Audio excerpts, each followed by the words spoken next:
And we are tracking breaking news out of Afghanistan. The Interior Ministry saying 63 people have been killed, more than 180 wounded after a suicide blast ripped through a wedding in Kabul. The victims include women and children. The attack happened in an area home to many in the Hazara ethnic group. That community is frequently targeted by extremists. It also comes after the latest round of U.S. Taliban peace talks. The Afghan Taliban condemned the bombing as an attack on civilians. CNN's David Culver is tracking the story. He joins us from South Korea. He's got the latest for us. David, what are you hearing about it?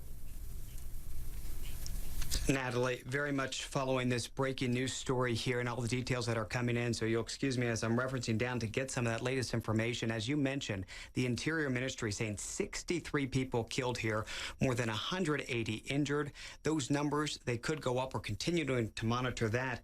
A lot of them women and children. And that's what's most devastating about this, Natalie, is you put yourself in the mindset of many of them. This was a Saturday night. It was a wedding venue. They were out celebrating, joyful, when all of a sudden, according to witnesses that our teams there have spoken with, they heard this loud explosion and then screams. The women and children, most notably for some of those witnesses, they were screaming and really just a horrible scene as they describe it. Now, if we put it in perspective as to what we have seen in that part of Kabul in particular, just 10 days ago, there was another attack. This was outside an Afghan police station. 14 were killed in that, 145 injured.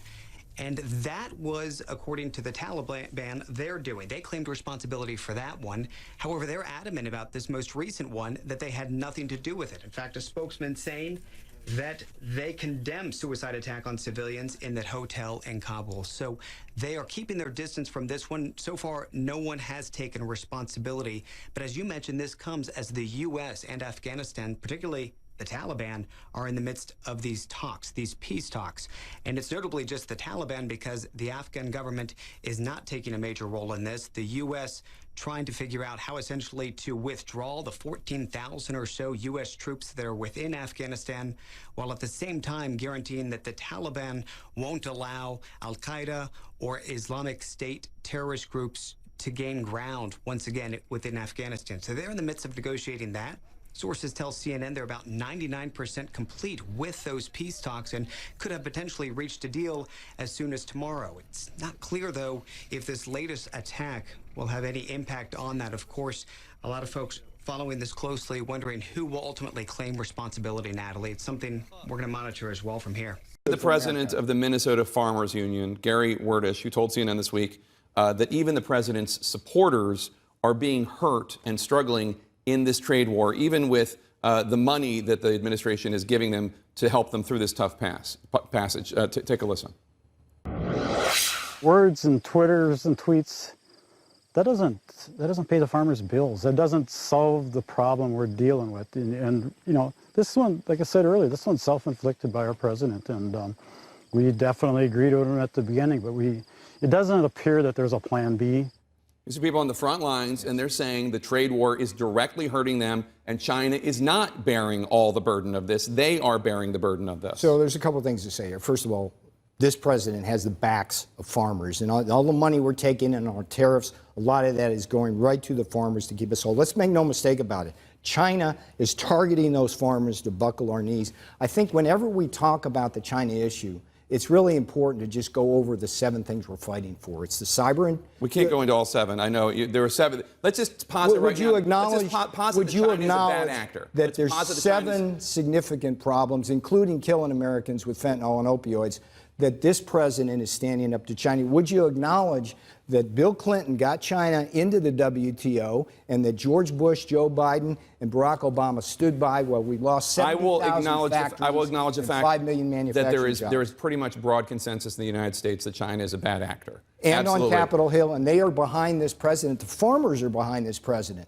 Farmers are starting to lose patience. The pain. The Iowa Soybean Association president, let me just read this to you. The Iowa Soybean Association president, Lindsey Grenier, says, quote, short-term stair-step subsidies, which is what the administration is offering these farmers, are a poor remedy for trade. She says your negotiations right now with China are all talk and no action. When are the farmers going to have this off their back? Let's talk about the strategy here, because there's a very clear strategy. Going back to Mar-a-Lago in the spring of 2017, the president has always been willing to talk to the Chinese. But when the Chinese have failed to deliver, when they've reneged on their commitments, he's taken action. And if you look at the arc of the negotiations... It's been a year and these guys are still suffering, these men and If you look at the arc of the negotiations, 100 days after Mar-a-Lago, they didn't do anything, so we had a 301 investigation, signaling to China, do things. We had to add tariffs when they failed to do things. Then we went to Buenos Aires, they made us more promises. We went to Osaka, they made us more promises. Here's the thing. We've talked with the Chinese for decades about changing their ways. Right.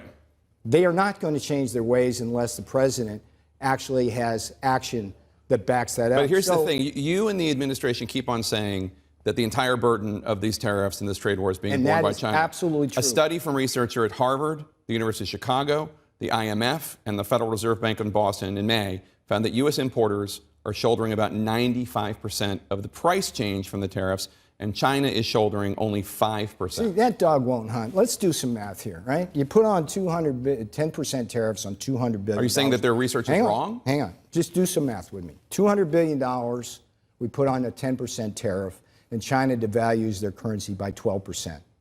Okay? Are consumers bearing anything on that? No. We have seen absolutely no evidence in the price data. That's not showing up in the consumer price index. China is slashing their prices. These tariffs aren't hurting anybody in the United States. They're not hurting anybody here. Then why? Okay? They're hurting China. Then why did you call it when the president delayed these tariffs that were supposed to hit, that would have hit in Christmas? Why did you call it a Christmas present to the American people to delay those tariffs if that doesn't specifically suggest that the tariffs would have been borne by American consumers here? Let me suggest the wisdom of that decision, because I was there when you're saying that the tariffs are great and not imposing the tariffs are great. Both. Let me answer this. Go ahead. Okay? So I was in the Oval Office when we had executives come in, and they said, look, let's wait till December 15th, because we bought all of our stuff that's going to be on the shelves. And we did it in dollar-based contracts, which mean we don't have any ability to shift the burden to the Chinese. But what we're also doing, Mr. President, is we're moving our supply chain and manufacturing out of China as fast as we can. So the president made a wise decision, would build goodwill with the Chinese, and which protects consumers from any possible Christmas kind of impacts. And as once we get past that, these businesses are doing their contracts in a way which won't harm consumers. So we're in a situation here where consumers have not been hurt. China's bearing the whole burden. And guess what? Consumers spend $14 trillion a year. If you put 10% tariffs on $300 billion, that's $30 billion. You know how much that is? That's 1/5% of possible impact. It's nothing. We're out of time, but I do want to give you an opportunity to just address the fact that you keep saying that China's bearing all the burden, and that goes against what we're hearing from researchers at Harvard, the University of Chicago, the IMF, the Federal Reserve Bank of Boston, former Trump advisor Gary Cohn, who I know you clashed with quite a bit, the editorial board of the Wall Street Journal, which is very conservative. Economist after economist says that you're not being straight with the American people on who's bearing the burden of these tariffs. Why are all these people lying and you telling the truth?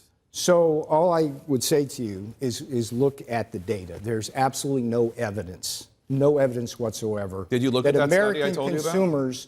There's no evidence whatsoever that American consumers are bearing any of this. We know that China is slashing their prices, they're slashing the value of the yuan, they're hemorrhaging their manufacturing base.